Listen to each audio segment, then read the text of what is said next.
جو لوگ اللہ تعالیٰ کو نہیں مانتے یا حضرت محمد مصطفیٰ صلی اللہ علیہ وسلم کو نبی اور رسول تسلیم نہیں کرتے، یا آپ کو آخری نبی نہیں مانتے، آپ کے بعد کسی دوسرے کو بھی نبی سمجھتے ہیں، یا جو لوگ قیامت کو نہیں مانتے، یا اسلامی عقیدوں کا انکار کرتے ہیں، یا اسلام کے فرضوں کو نہیں مانتے، یا اسلام کی باتوں کا مذاق اڑاتے ہیں، ایسے لوگ کافر ہیں۔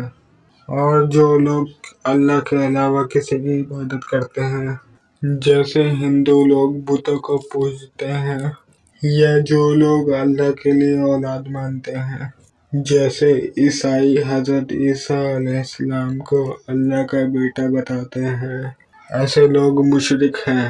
جو لوگ دل سے مسلمان نہیں، صرف ظاہری طور پر کہہ دیتے ہیں کہ ہم مسلمان ہیں، ایسے لوگوں کو منافق کہتے ہیں۔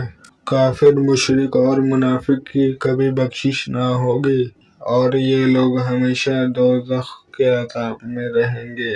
اللہ ہم سب کو پناہ دے۔ طہارت کا بیان۔ طہارت یعنی پاکی کا اسلام میں بڑا مرتبہ ہے۔ قرآن شریف میں ارشاد ہے، ان اللہ یحب التوابین ویحب المتطہرین، یعنی یقین جانو کہ اللہ تعالیٰ خوب توبہ کرنے والوں کو اور خوب اچھی طرح پاکی حاصل کرنے والوں کو دوست رکھتا ہے۔